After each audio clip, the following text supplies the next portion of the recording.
एक दिन सुबह सुबह दरवाजे की घंटी बजी।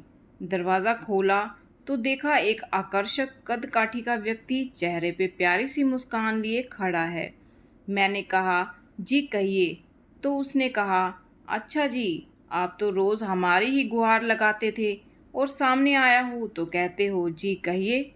मैंने कहा, माफ़ कीजिए भाई साहब, मैंने पहचाना नहीं आपको। तो वह कहने लगे, भाई साहब, मैं वो हूँ जिसने तुम्हें साहिब बनाया है।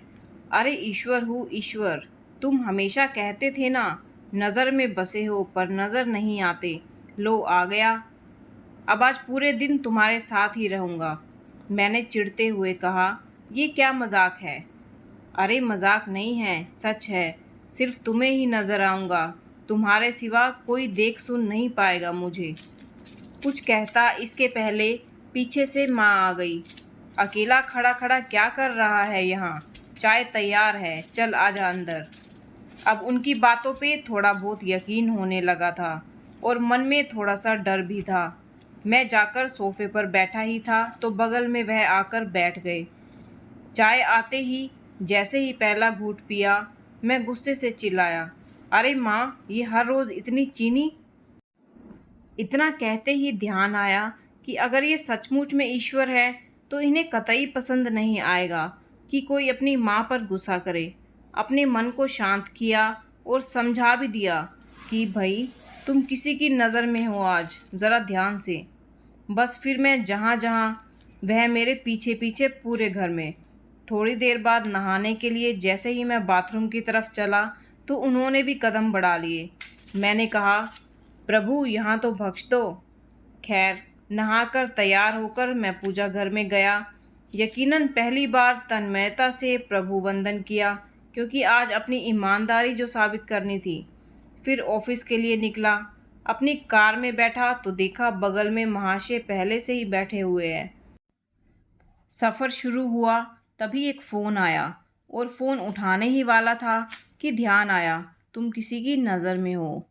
कार को साइड में रोका, फ़ोन पर बात की और बात करते करते कहने ही वाला था कि इस काम के ऊपर के पैसे लगेंगे, पर यह तो गलत था, पाप था, तो प्रभु के सामने कैसे कहता।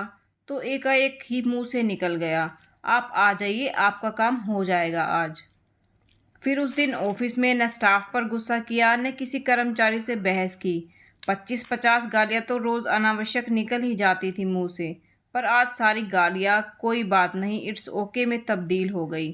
वह पहला दिन था जब क्रोध, घमंड, किसी की बुराई, लालच, अपशब्द, बेईमानी, झूठ, ये सब मेरी दिनचर्या का हिस्सा नहीं बने। शाम को ऑफिस से निकला, कार में बैठा तो बगल में बैठे ईश्वर को बोल ही दिया, प्रभु सीट बेल्ट लगा ले, कुछ नियम तो आप भी निभाए। उनके चेहरे पर संतोष भरी मुस्कान थी। घर पर रात्रि भोजन जब परोसा गया तब शायद पहली बार मेरे मुख से निकला, प्रभु पहले आप लीजिए, और उन्होंने भी मुस्कुराते हुए निवाला मुंह में रखा। भोजन के बाद माँ बोली, पहली बार खाने में कोई कमी नहीं निकाली आज तूने, क्या बात है, सूरज पश्चिम से निकला है क्या आज?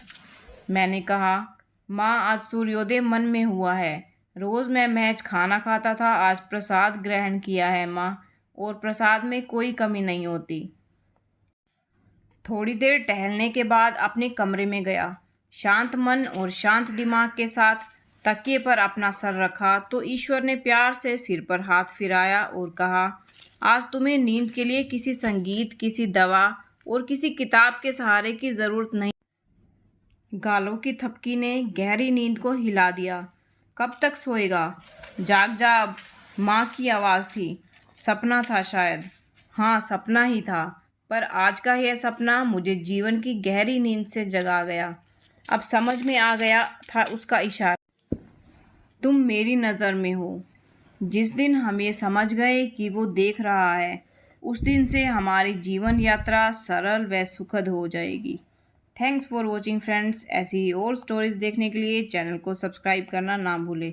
चैनल पर पहली बार आए हैं तो वीडियो को लाइक ज़रूर करें।